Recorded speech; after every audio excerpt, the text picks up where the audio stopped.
This short video will introduce you to how to use ScrapPage to build beautiful pages in no time. We'll start by opening a new project, and we'll make it a picture project. And in here, what I'm going to do is I'm going to go up and I'm going to get a background paper. And let's start with that paper there, for instance.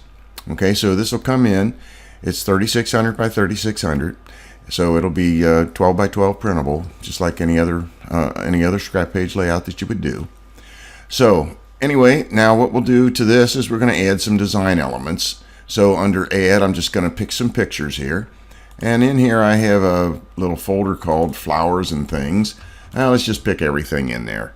We'll just import all of it. So there we go. We'll just bring it all in.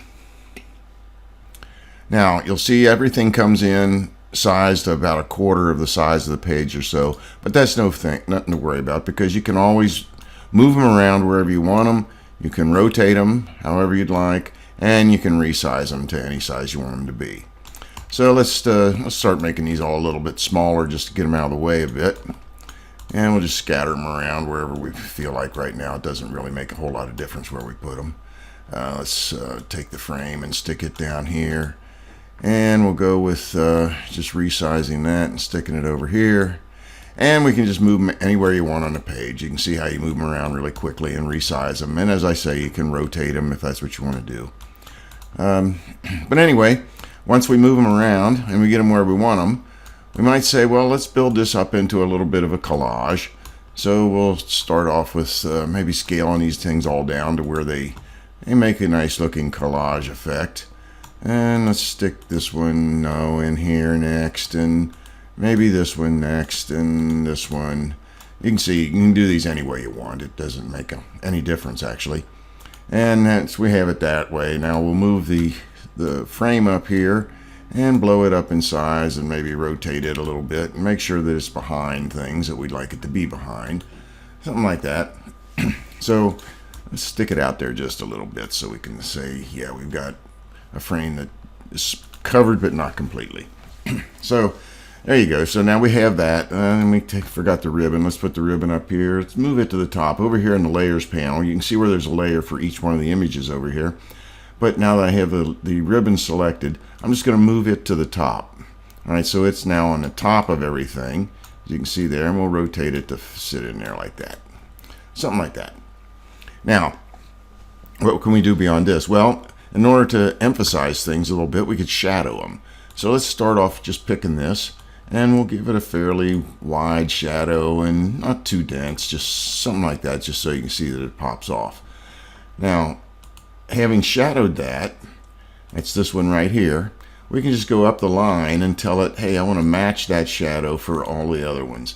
So I'll just go along and match these, something like this. I'll skip the frame. I'll give it a different type of a shadow, maybe a little more dense shadow.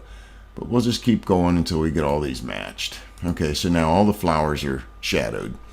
I didn't shadow the ribbon either. I'm going to give it a very wide shadow, something maybe like 8 or 9 on their scale here, so that it kind of just lays down there like that. And with the frame, I want to do one other thing. I'm going to color it. Now, you can see that this tan is sort of the color that we have. I'll just go pick one of those colors here, something like that, and maybe go just a little bit darker. And I'll color the frame to be a nice complementary tone to this. And we'll give it a shadow as well. But I think what I'm going to do is just go about a 3 or 4 on the shadow on the frame, just so it seems to be popping off the frame just a little bit. So there's a quick layout, and we can now import a picture and put it behind it. To do that, all I do is I bring in a picture, and I would say, fine, let's get myself a picture here in my folder here. I have a picture here. I think I'll go down and get one of this lovely lady here. I'll bring her in, and now we've got to take and put her behind this frame and in front of anything that's behind the frame and behind anything that's sticking out here, it's in front of the frame. So to do that, I'm just going to say, okay, there's the frame, and now I'm going to go to that picture and say I want to move it to the reorder the layer, and I want it to be behind the previous object. All right, so there, I just moved it to where it's behind the previous object. All I have to do now is size it up. We'll rotate it a little bit so it fits, behind there nicely and blow it up so that she sits about like that. Yeah, it looks pretty good. Now, you can see she's bleeding out underneath, so that's no problem. A quick right click will allow me to do a crop. I just set my crop rectangle so that it fills in where the frame is. Tell it to crop. And you can see now that she sits nicely behind the frame and is covering is being covered by the frame and the flowers in front of her, and the flowers that are back there are still there. Now, beyond what we've done here, you could I'll dress this up a little bit more. We could add another picture. Let's go back up to our background papers here. I'm going to pick this paper, and once it loads here, I think I'm going to color it. Of course, it doesn't fill in with the colors that we have here. So what I'll do here is I'm going to go in and I want to color this picture. So I'm going to go in here and I'm going to pick a darker brown, maybe even take it up a little darker than that even, and we'll color it. All right, so when it's colored now, it's going to be sort of complementary to what we have. And I think I also want to do a little cutout on it. Now, one of the things you can do with ScrapPage is there's masks that come with this stuff, or come with the program, and you can use these masks to do a lot of different things. I know what I'm going to do is I'm going to put this mask on here. I'm going to blow it up in size, and I'm going to tell it, okay, let's apply that.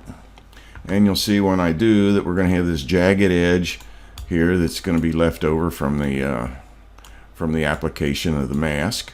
And we'll just blow this guy up in size, something about like this, and maybe rotate it just a little bit more even. And I'm going to send it to the back.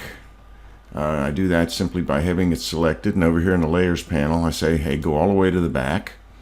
And when it goes all the way to the back, that put it behind our initial paper that we brought in. So I'm just going to click it up, and I'll tell it be there, and we'll give it just kind of a little edge shadow to make it pop off the page a bit.